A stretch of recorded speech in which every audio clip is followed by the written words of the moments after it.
Hola, we're running Esper Charm today. I posted an article about this deck on our website.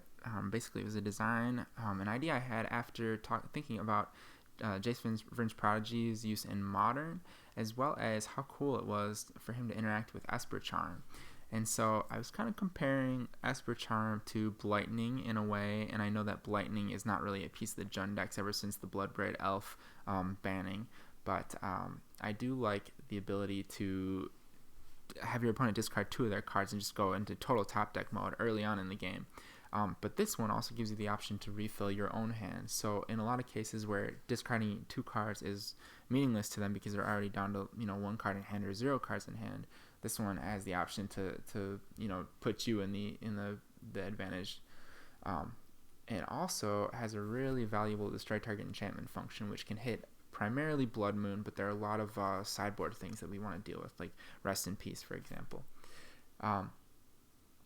Now, a lot of the cards I put in the deck I compared to a green, black, and red Jund list and basically found like the pseudo equivalent of those cards. And so Esper Charm is kind of like my version of Kolaghan's Command. It can generate card advantage at instant speed. It's a 3-drop. It can destroy a non-creature permanent of a specific type. Obviously, Artifact is probably a better thing to hit, but it's more of a surprise when I've got main deck answers to enchantments and instant speed answers to enchantments that I can just kind of pull out of nowhere when some decks can kind of take advantage of the fact that you're not prepared for that sort of thing.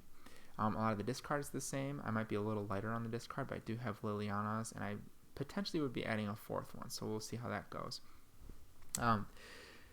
I have Jace Vryn's Prodigy in a 2-drop creature slot. That would be maybe a Dark Confidant in a Jund list. Dark Confidant is not something I would rule out in this list, but I really like Jace and kind of built this around him because of his ability to generate card advantage and to filter through cards and also to be a planeswalker on the board and sort of late game grindy card advantage.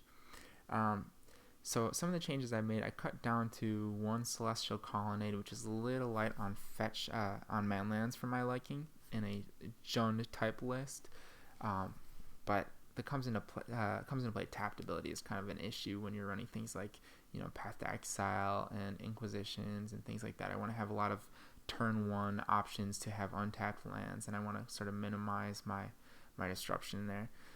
Creeping Tar Pit is, like, in my opinion, the best mana land in the game, so I think this is a better alternative to any of the lands that Jund has access to. It's low mana to activate, and the unblockable clause is just great. Like, just being able to dome them for 3 anytime I want to, assuming that they don't have removal that can take care of it, is invaluable to me. In the sideboard, I made some changes. So we've got our Engineering Explosives. Obviously, that's really good in a deck that has 3 colors and in any sort of control deck. I've got 2 Kitchen Finks because I think I need life gain against like the burn decks. I need to have some kind of way to stabilize against really aggressive decks. And a creature that can not only gain life but also block and trade with some of the earlier, like the Tarmogoyfs and things that I might see in a Naya Zoo deck. I think Kitchen Finks is pretty great for that. Stony Silence, obviously very good against Affinity. Aggro is a big problem, so having those is a good option. I did manage to work some Timelies in my deck, in my sideboard. I really like being able to flash those back with Snapcaster and with Jace. Can really stall out the game there. And I did put some Dispels in as well in place of my previous Geist of St. Traft.